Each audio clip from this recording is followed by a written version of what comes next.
T20 world cup లో రసవత్తర సమరానికి వేళైంది.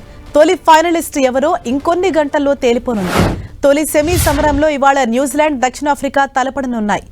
ఓటమి అనే మాటే లేకుండా దక్షిణాఫ్రికా దూసుకెళ్తోంది. కివీస్ కష్టంగా సెమీస్కు వచ్చింది. సఫారీ సూపర్ ఫామ్ లో ఉన్న న్యూజిలాండ్ ను తక్కువ అంచనా వేయలేం. రెండు జట్లు తొలి T20 ప్రపంచ కప్ ట్రోఫీ కోసం ఆరాట పడుతుండటంతో ఈ సమరం హోరాహోరీగా సాగటం ఖాయం. కానీ ప్రపంచ కప్ లో న్యూజిలాండ్ తో తలపడ్డ 5 సార్లు నెగ్గిన రికార్డ్ దక్షిణాఫ్రికాకు ఉంది. సెమీస్ లో దక్షిణాఫ్రికానే ఫేవరెట్ గా బరిలోకి దిగుతోందనడంలో ఎటువంటి సందేహం లేదు. ఆ జట్టు అద్భుతమైన ఫామ్ లో ఉంది. గ్రూప్ దశలోనూ సూపర్ 8 లోనూ సఫారీ జట్టు ఓడిపోలేదు. దక్షిణాఫ్రికా ఆత్మవిశ్వాసంతో పోటీకి సిద్ధమైంది. అద్దిరే బ్యాటింగ్ లైనప్ ఆ జట్టు సొంతం.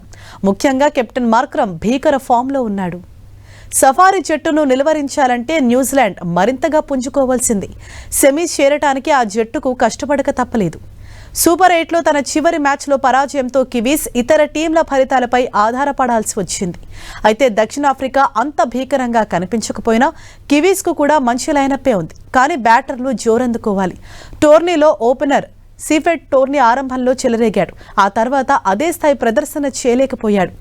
ఎలెన్ లైలోనే ఉన్న భారీ ఇన్నింగ్స్ బాకీ ఉన్నాడు. ఓపెనర్లు శుభారంభాన్ని ఇవ్వాలని కివీస్ కోరుకుంటోంది. బ్యాటింగ్కు అనుకూలిస్తుందని భావిస్తున్న పిచ్పై ఫిలిప్స్, మిచెల్, రచిన్ కూడా బ్యాట్ జొలిపించడం కివీస్కు చాలా అవసరం.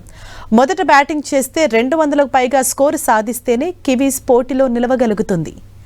ఈడెన్ గార్డెన్స్ పిచ్ బ్యాటింగ్కు అనుకూలిస్తుందని భావిస్తున్నారు. భారీ స్కోరులు నమోదు కావచ్చు. టాస్ గెలిచిన జట్టు ఫీల్డింగ్ ఎంచుకునే అవకాశాలు మెండు. వర్షం ముప్పు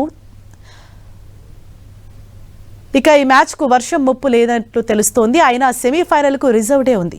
మొత్తానికి ఈడెన్ గార్డెన్స్ నుంచి ఇంటికి పోయేదెవరు, ఫైనల్కి చేరేదెవరు మరికొన్ని గంటల్లో తేలిపోనుంది.